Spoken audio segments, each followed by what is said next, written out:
First of all, don't stay indoors. I wish I learned that very early. Yeah. Whatever you want to do, whatever industry you want to get into, you have to find a way to inject yourself into the right circles that are pertaining to that particular industry that you want to thrive in. You can't say you want to be a musician, but then you don't go to events, you don't go to concerts, you don't go to the studio, you don't try to meet new producers, you don't go to workshops that have to do with entertainment and all that. That's where you're going to meet the people who are looking for the talent that they could venture with. Boom!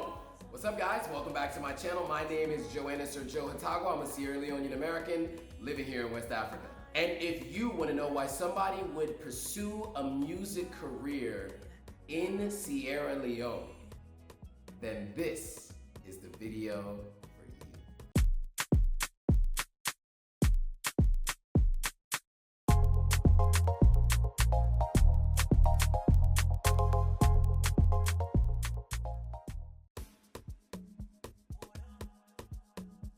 Okay, cool. So today we are meeting up with Mello 7. He is a really talented musician living in Sierra Leone. He's decided to leave the corporate world and pursue his music full time. The music throughout this whole video will be the music from his album. I went to his album release party. We're gonna talk to him about his music career. We're gonna show some footage from the release party. You're gonna get all that in here and more. So without further ado, let's check it out. What's up, guys? I'm back in Sierra Leone, and for my first time ever, we're here with an authentic African musical artist, the man himself, Mello 7. Hi guys, how you guys doing? And Mello 7 is an Afrofusion international recording artist. Yes. I've gotten a chance to hear your album. I went to your album release party, and I love your music. Not only this album, but there were a few singles too that I heard before that I really like. And one of my friends who I've interviewed before actually works out to your music. Oh, really? Yeah, Evolution Fitness, right? Okay. They work out to Mello 7's music. Before I get into your music and your musical career, I do want to start from the beginning. I love to tell origin stories. Let's talk about where you were born and where you grew up. Okay, born and raised in Freetown, Sierra Leone. You know, born and bred, and I'm always proud to say that because sometimes I feel like we're wrongly represented. Yes. You know, so if you see Mello 7, Mello 7 is a product of Sierra Leone through and through. You know, so I was born and raised in the western area, Freetown, Aberdeen. To be specific, I think we're actually in Aberdeen right now. So you're in my zone. Right, exactly, yeah. I spent a few years in Guinea, but that was because of the civil war that we had. My parents made a wise decision to move at that time. And yeah, so most of my experiences, personally and professionally, has always been around the shores of Freetown. And you mentioned professionally. Did you have a career before music? Yes. Okay, what was it that you did? I used to work in a telecommunications company. I used to work in the aspect of customer experience. They used to have this premier lounge for high value customers. So I was charged with the responsibility to make sure that when these high value customers come in, they don't have to stand in the queue, and they have like a customized experience because of what they bring to the table for the company. Sure. And I ensure that their needs, their queries, and their concerns are quickly addressed, and then they go back to their busy schedules. That makes a lot of sense. As I see how you engage with your fans, and it feels very much like a customer service experience. Like at the album release party, I could see how you were engaging with the different fans, and you could see they feel like a direct connection to you as a fan of your music. And so you did that as a career. What made you decide to pursue music full time? I was having issues waking up early sometimes because at 1 a.m. at night I would find myself uncontrollably having ideas that have to do with music. You know, and I'm like, okay, I used to dabble in the creative arts space in school days. Sure. But that was just part of our curriculum, you know. Right. If you had a good sense of humor, they're like, okay, you should be in the drama section or the music section. If you had a well-spoken voice, if you were a little bit athletic, they just send you to sports. You know, that's how they used to do us. Right. Yeah. But then, at that time, of course, I didn't know that I would be this passionate about music. So as years went by, I realized that my passion was actually my purpose. You know, I found out that okay, I can't stop myself, and I've tried it before. Like you know, I have a Bachelor of Science degree in Business Administration, Okay. and I have a 9 to 5 job, and I'm actually progressing well in the hierarchy. So let me just let go of this quote unquote hobby. Sure. You know, Yeah. this thing that I like to do, which I'm actually good at, but it's just something that I like to do. I've never thought it would be a career or something that would put food on the table. So I started finding myself continuously being torn apart between my career and my purpose. I see. So I was like, you know what? Let me see how I can blend both together, how I can make my purpose my career.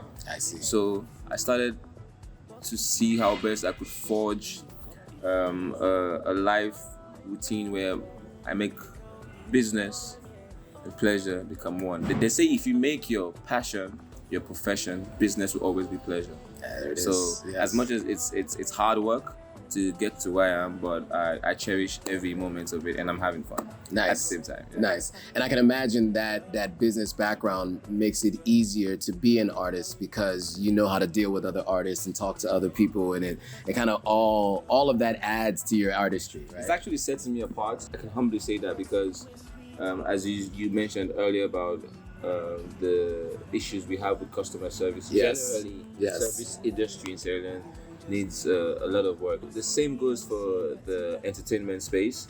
You know, we have some loopholes and gaps in the area of how we should be professionally interacting as stakeholders, like an artist and a management and people who stage events and Right. sponsors. So I take pride in the fact that I am one of those people who are trying to portray the right picture Yep. of how an artist is supposed to carry themselves behind closed doors, on sets, when you're performing, when you're dealing with business, investors and all that. Yeah. Nice. And so I want to take it back a little bit because you mentioned something about school and I didn't ask you about this. So when did you discover you had musical talents and musical gifts? So I think this is the first time I'm about to say this. So everybody thought I was going to be an actor. Really? Yes. Okay. Because I was so good in acting. I always was the main act. Was even in preschool. Okay. You know, Yeah. and it also continued in secondary school. Okay.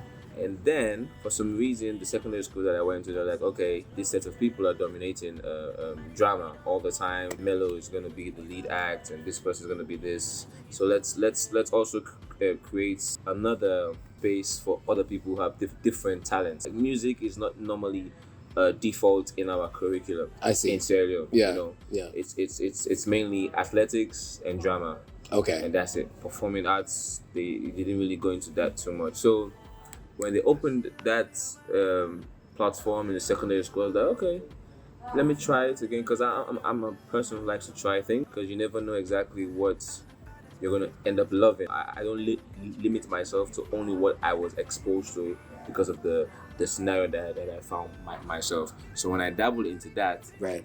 I never looked back. Got it. And so when was the first time you actually performed in front of people? There's a friend of mine now who is a model for Calvin Klein. His name is Michael Bonibasi. He was like the first person who's like, Mello, you know, you always pass around in the house and you're singing and you're writing songs. I think you're actually good. I know a few people who are about to set up a record label, and they're doing auditions next week, and I would like you to come through and show them what you have. That happened at Madame Yoki's place, and Yeah. there were like three gentlemen. I was still in my fresh teens, you know. Yeah. Yeah. And I was nervous a little bit, but the room had the perfect acoustic sound. So Yeah. I have a thing when I sing, I need to hear myself. Yeah. So I can be able to control what I'm doing, and then that was the first time. And based on the reaction on their faces and the fact that on the sports they told me that we would really like to work with you, but we'll get back to you. Okay. I was like, wow. just like that. Yeah. Because I saw competition outside. People were doing all the breathing exercises. Right. And I'm like fresh, you know. Yeah. And I never went to like a proper music school for like so many years. Where you say, okay, yeah, I was trained to do this. right. But then I killed it, and then that was something that actually built my self confidence. Because you know, sometimes the first time you do something in front of people, Yes. if you have a bad response or something that's below the par from what you're expecting, it takes a lot for you to build it up. But I thank God that that's not my case. I have the audacity to like stop and interact with people and then get back to it. Yeah. That's an awesome story. So this really just came from you just kind of playing around and having a friend that saw that talent and said you should come do this. Yes. Okay, so who were some of your earlier musical inspirations? Like, what were you singing, walking around the house singing? Was it your own songs or was it other people's music? Something like, these are my confessions. Okay. And I thought I said all I could say, but she turned her. Definitely Usher. Yes. You know? Yeah. Chris Brown, to be more. I think Chris Brown is like my major influence. I think to a certain extent, if I meet Chris Brown, I'll tell him about things he's done that he's forgotten about. I'm sure. That's how much I'm fixated about him. Because for me, like, he embodies everything that has to do with music. So I really like learned a lot from him. And people who know me, they could tell that I learned a lot from him. So I was singing a lot of Chris Brown and Justin Timberlake, Bruno Mars. Those people came late. I grew up in the Chris Brown era. Okay, so that was like my major influence. Yeah. And he's a singer-songwriter. Exactly. I'm a singer-songwriter. Yeah, exactly. Yeah. And I think it's really important. You know, some of our favorite artists did not write their own music, right? Oh, yeah. So I think that's an important thing to point out. Is that it's important? Yeah, it's an important thing to point out that you write your own music. Yes, that's huge. Yeah. I'm actually out here also as a songwriter. So I only write my own music. I also write music for people, depending on when they need my services. Right. Some of them we have non-disclosure agreements. Sure. Some, of course, they give me the credits on everything. But yeah. So Ghostwriters, as they say. Exactly. Yeah. I think for me, actually, if you ask me personally, I think songwriting is actually my stronghold. I think as a singer, as an artist, in this climate right now where technology has made everything easily accessible and the quality and quantity of competition is like exponential, it's crazy. Right. Having songwriting in your pocket as one of your skill sets is gonna really, really ensure that you're always consistent and you're always there. You might have dips because some people might come and they might like just blow you out the water, but you're always gonna be there like Neo. Right. Yeah. Neo would always come back because he's a songwriter. Right. If everybody leaves him, he could still go in his room and pen down something and hit it down. So I would advise every singer to work on songwriting because it's actually something you can also develop. Awesome. That's great advice. I was gonna ask you what advice you would give. Maybe there's more, but like I'm thinking Neo, I'm thinking Carrie Hilson, I'm thinking Ed Sheeran, The Dream. Exactly. Oh. You know, The Dream had some hits, but it's been a while since you've heard music from The Dream from him personally. But Beyonce's been singing The Dream. Exactly. So yeah, he's been singing his dream. Exactly. And he's making money off it. That's something 100%. Also people should know. It's not like songwriting is you giving away something that's meant for you and you're not getting nothing back in return. If you do your business right, forever and ever, you're gonna get your royalties. You're gonna get your cuts from everything that's going on. Fair. Awesome. So I want to jump to the album because the album release was cool. I got a chance to go. It was actually my first album release party. Oh, really? Yeah. So I have a lot of firsts here in Sierra Leone. This is a first for me, for first album release party. And I like the different elements of it. You had a couple folks asking you some questions while there. You performed some songs. And I like the fact that you also showcased other artists too. Yes. I thought that was really cool too. Yes. What made you decide to do an album release here in Sierra Leone? The fact that you mentioned that's the first album release party you've been to. Yeah. It's actually the first album release party in Sierra Leone. No one's ever done it that way, especially with the fact that it wasn't an album listening party. There's a difference between an album listening party and an album release party. So what I did, I flipped the script and I said, let's go against the norm. Everybody brings people around in Sierra Leone always just to listen to the album before it comes out, and then that's just it. Most times when I go to listening parties, the vibe is different because the culture here, the way we've been raised up, is different. You have to be immersed in something before you actually give your expressions. Right. Like, oh, I love this. So we made a decision that for us to actually bring people into one room and make it a night that's worth remembering, let's drop the album first, a month before the album release party. Everybody gets to listen from a neutral perspective, from a critical perspective, you know, and make their own assumptions about the body of work, actually have a personal experience, and form a proper opinion on the project. You know, because sometimes when you drop a body of work, it's different from a single, where somebody can just listen to it for 2 days and be like, okay, I can tell you what I feel about this. But then an album, the way I curate my body of work, it's supposed to be like an experience, and that's supposed to take some amount of time. So I gave people like a month to listen to the album. They knew the album release party was coming because we were doing all the intensive advertising and all that. So that's why when you came to the release party, you noticed that the vibe, there were some songs that people were singing with me, all that, and the questions that they were asking me were coming from a place of knowledge, because they've listened to that album and they said, okay, I want to know what Mello was thinking about when he wrote this and this and this, because they took the time to get into the lyrics and all that. You don't normally get that in an album listening party because it's the first time they're hearing the songs. So they will tell you, okay, sounds good, but when the album's out, I'll get back to you on what I really think about the project.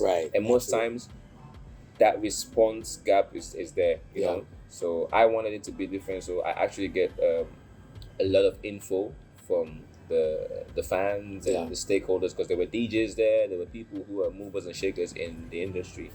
And from that I could learn for the next stuff that I'm about to do next, you know. So the album release party was the reason, so that it would be an experience where everybody takes something away and everybody's like, wow, this was worth it. That was cool to see everyone singing back the lyrics as you were singing along. And I have my favorite, but I'm going to ask you about that in a second. But before I do get to that, I want to ask you about the title. So the title is called Wonders. Yes. So how did you come up with the name, and what does that represent? I didn't come up with the name. Okay. So it came from God.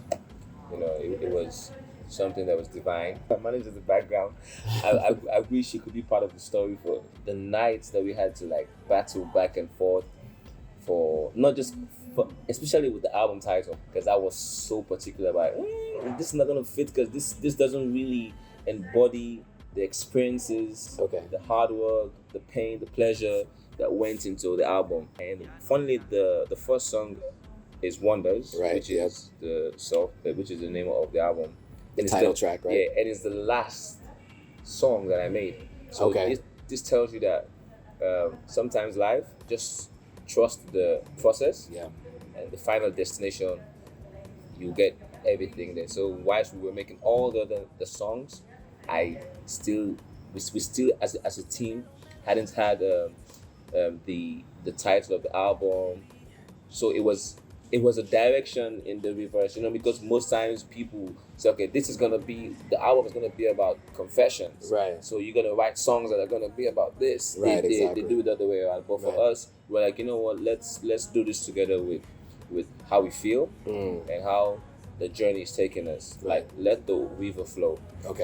And we're gonna trust that it's gonna get us somewhere that's gonna be there. So that's why I guess God gave me the song Wonders. And because the whole process was just wonderful and things were happening that I couldn't put in words. How things came together in place. So that's how the name Wonders came. Yes. Love it. Okay, cool. So my favorite song is Enjoyment. Oh. That's my favorite song. And you know, this Why? Well, because Let me interview why. You know, the last 2 months here in Sierra Leone, I've had it's been really productive for me, but I've had highs in terms of my productive nature while being here, you know, shooting my content for my YouTube channel, but also the events and the enjoyment. And so the song is actually stuck in my head, you know, like, so and that's why it's my favorite song, because it actually has kind of been like the soundtrack to my stay in Sierra Leone the last 2 months.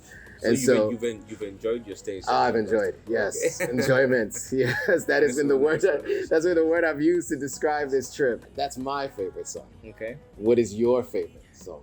For me, this is the question that I always pray people don't ask me, because they're all my babies. Sure, of course. So that's like asking a father of 10, like, I know you have 10 kids, but who's your favorite child? You know they have a favorite though. Yeah, you know they don't like the question. Of course. Who's gonna be like, it's actually Tolu, and then Tolu, and then Fumi sees the video like, so Dad, I thought I was the one. Anyway, Yeah. So the good thing is, it's based on my mood. Okay. That I have a favorite. During the album release party, my favorite was track 3, Nobody. I felt like it just had everything in terms of my personality. It was mid-tempo, sexy, smooth, but at the same time you could dance to it. It's groovy, but then it switched. Maybe it was because I was having too much fun in December now. Yeah. And then it switched to Overdose. Okay, Overdose. So, I like Overdose too. If someone sits in my car, sometimes they have to complain if it's a long trip. They're like, enough of Overdose. You're actually overdosing us with Overdose. Right. So yeah, that's been my favorite for now. Yeah, that's my favorite for now.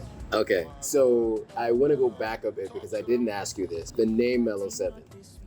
How did you come up with the name? When I was coming up in the industry, I didn't have a name, but I was observing everybody how they name themselves, and then I realized that most times they didn't take a look at that personality. Like Marvel, when they name certain characters, certain superheroes, it has something to do with the attributes. Absolutely. So I was like, you know what? Let me ask people, who do you think I am? When we chill together, when we study together, when we vibe together, when we work together, what's the vibe you get from me? What's the personality that I ooze out? Right. And they're like, oh well, most times you're a mellow person. Right. I was like, oh okay. And then I went to the dictionary, Mm-hmm. and then I read what mellow means. I was like, okay, that's me most of the time. Right. So I just removed the W, and then I just left the MELLO. Okay. So it's really from the word mellow and what it means. And then the 7, I'm Christian by faith, and the number 7 is the number of completion and perfection. So I'm always striving to be perfect in my craft. I'm always trying to complete everything that I start. So I'm a cool guy that is ambitious, that's hardworking, and wants to make sure that what I set out to do, I complete it on the 7th day like God. Nice. I love it. Love it. Very well put. Most people think that I act because of I'm a fanatic for Cristiano Ronaldo. Okay. They think because he's CR7. Okay. That's where the 7 comes from. But actually, it's from the Bible. There it is. Striving for perfection and completion. Yeah. Got it. Okay, so we talked about your background, the music, the album itself. I want to talk about the music industry here in Sierra Leone because there's so many people who are out there looking to invest or to come to Sierra Leone for a number of different business reasons. Come. Yes, absolutely. What were some of the challenges for you starting and even today, continuing in your music career here in Sierra Leone? The issues doesn't really change. Okay. From when I started to now. Okay. Some of it has improved, some of it has deteriorated. So let me take it from when I entered as a new entrant into this industry. Sure. I think the barrier to entry for a new act at that time was crazy because one, as local acts, we went together.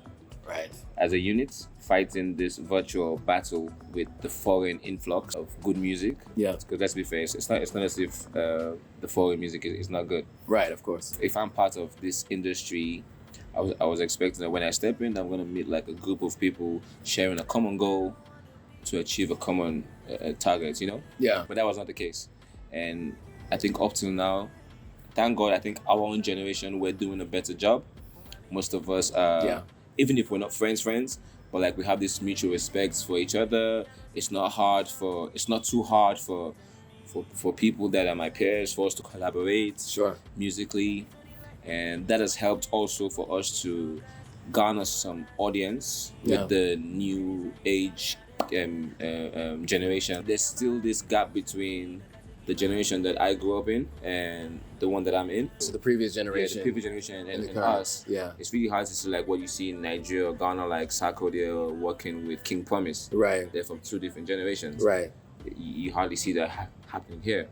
So that also affects the way our target audience is a little bit scattered all over the place. Yeah. Because most of the fans who love Emerson might not know who Mello 7 is. Right. Because they've never seen Emerson and Mello 7 work, for example. Sure. So I think if we work on that, that's going to help us, because when people come together, other people see that, okay, you guys know what you're about. Yeah. And apart from that, I think also we need to do a better job when it comes to loving what we do and loving what we produce, having pride in our local content, because that's the only thing we're going to export to the global stage. Yes. That people are going to even take a second to say, okay, let me consider and try to recognize what this person is bringing to the table. Right. I can't sell something that you already have to you. Yeah. Something new.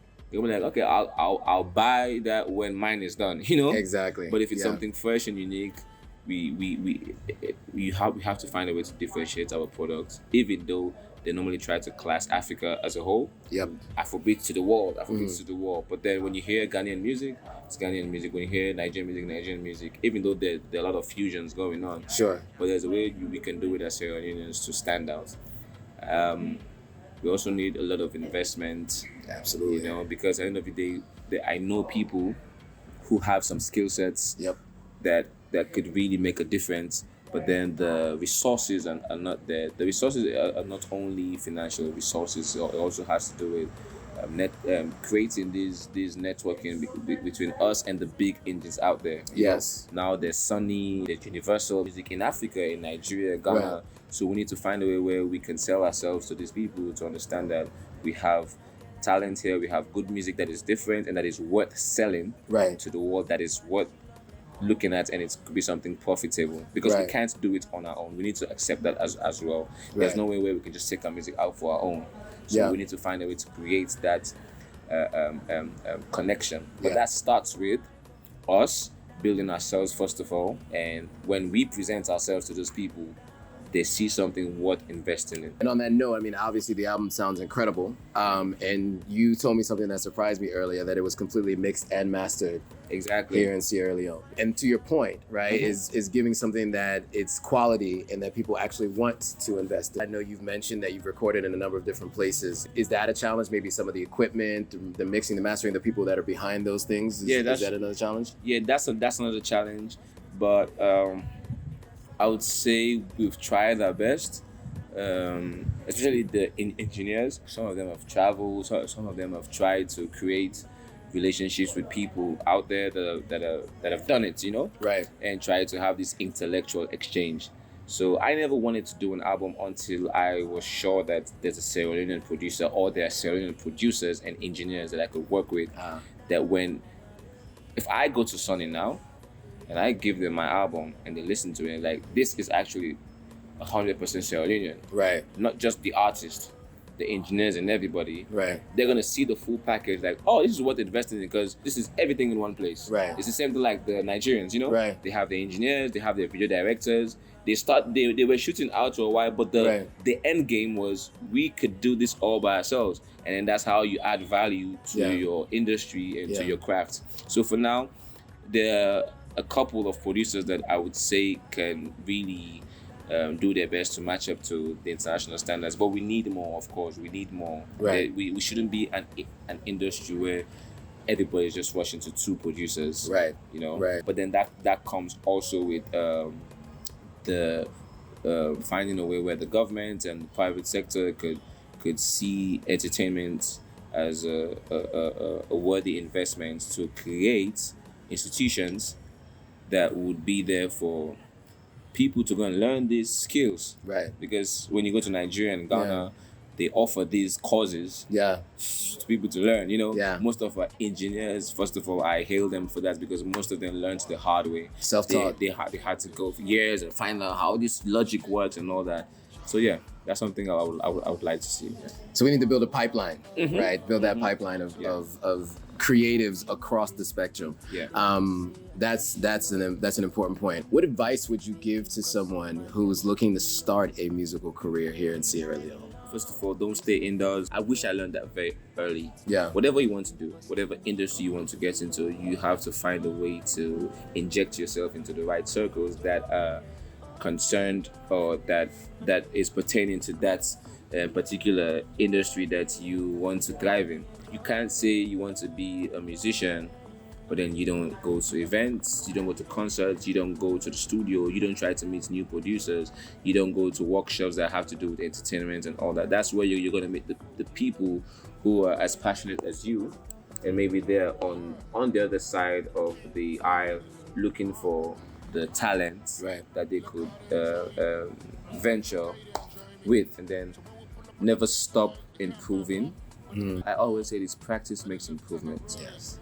And as long as practice makes improvement, the moment you think you're perfect, then you've stopped improving, because you could actually go more.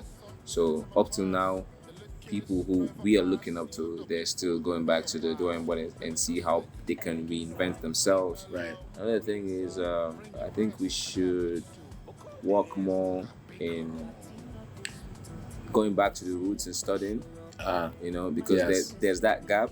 Yeah. I remember when I was looking, I was watching an interview with Burna Boy as to how late he had the opportunity to really dive into the origin of Afrobeats and Nigerian music and fella. He was doing contemporary Western music at the start, Right. And then when he took the time to study, then he appreciated the African sound, and then look at where he is now. Yeah. So that was to encourage young artists to really take their time and go back and find out about certain music and teach themselves and equip themselves with that knowledge and that skill and use it to form a new sound. Where can people find the music? Where can they stream the album now? Sure. So the album Wonders is out on all major streaming platforms. And when I mean all, whether you're using Apple Music, Spotify, Tidal, whatever favorite streaming platform is your go-to, you can find me there, Mello7, Mello, and I spell the 7 out, SEVEN, and then you just subscribe to my artist account. So apart from the album, you get the singles that I dropped before the album, and you always get updates on whenever I drop a new release. So yeah, on all streaming platforms, I'm there, YouTube, everywhere. Nice. Everywhere you find any major artist, you're gonna find Mello7 there. So I'll put all the links in the description below. I have the link tree. Oh yeah. So I'll just put all the links below so you can click it. Whatever one works for you, as you mentioned, Spotify.